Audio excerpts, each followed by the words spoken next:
Oh, you're too late. Yeah, this has been 27, almost 28 years in the making. We've been talking about this best man speech for probably the last like 10 years.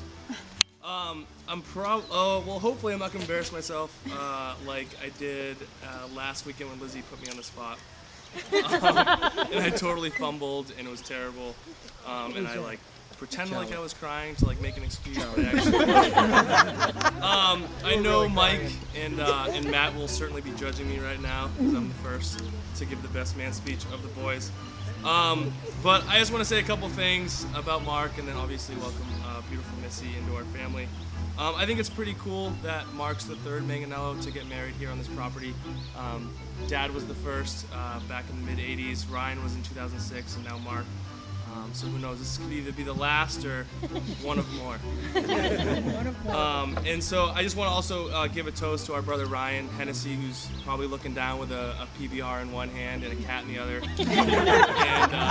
And probably would say congratulations to Marky. You know, certainly thanks to Mom and Dad for making this possible for us, this beautiful property, and all the hard work they do each and every year. We would have had to do it anyways, we just put a wedding on top of it. Mark and I have probably spent the most time together than most brothers. We're 2 minutes apart. We share the room, a room for the first 18 years of our life. Like 15 years of that was bunk beds. Yeah, we pretty much know everything about each other. He was probably my best friend whether I liked it or not, just because we spend so much time together.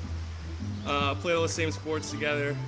And so I just want to define 3 characteristics of Mark that I think he's going to bring to this marriage, without any doubt. So he's certainly going to bring his unconditional love and honor to this marriage. An example of that is we are right over there by the Spy Tower. That tree right there. We were all playing in those little those little things that come down the tree. We were trying to get them, they hadn't fallen yet, and we were all throwing rocks at them. You know, 8-year-old logic, we were throwing rocks up, and they were coming down. And we're not sure who actually threw the rock, but one of the rocks came down, hit Mark in the head, split his head open, and we immediately thought that since I think Matt threw it. I plead the fifth. And we immediately thought that like if Matt threw the rock, that like Matt was never gonna come back to our house ever again. And like Mark just like to this day was like, nope, Matt didn't throw it. He didn't do it. We were totally scared that Matt wasn't able to come back with Mark because Matt hurt Mark. But Mark took one for the team for that. He's gonna have a ton of commitment to this marriage. Mark and I would often spend September and October, 2 or 3 months before the snow had fallen, to like strap in our skis and get in the living room and pretend like we were in our full tuck all day, all night, getting ready for the ski season. And I usually dragged him along for that. I don't think he really liked it. And the last thing that Mark will do is bring his forgetfulness to this marriage. Mark was always the one that forgot his toothbrush, his homework, his everything, skis, socks, shoes. And the reason why I knew this was bad was when one time we were skiing up the road at Tenny Mountain and Mark fell off a rail and hit his head pretty good, and it didn't seem that bad.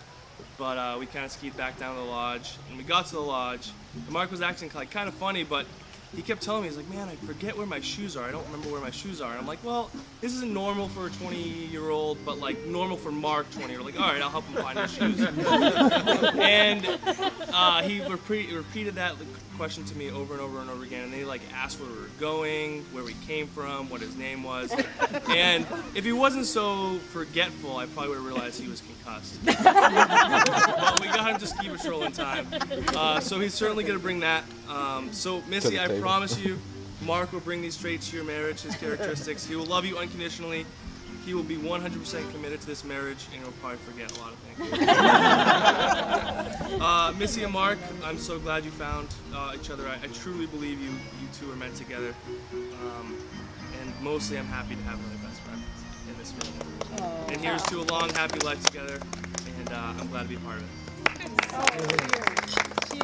Cheers. Cheers. Again.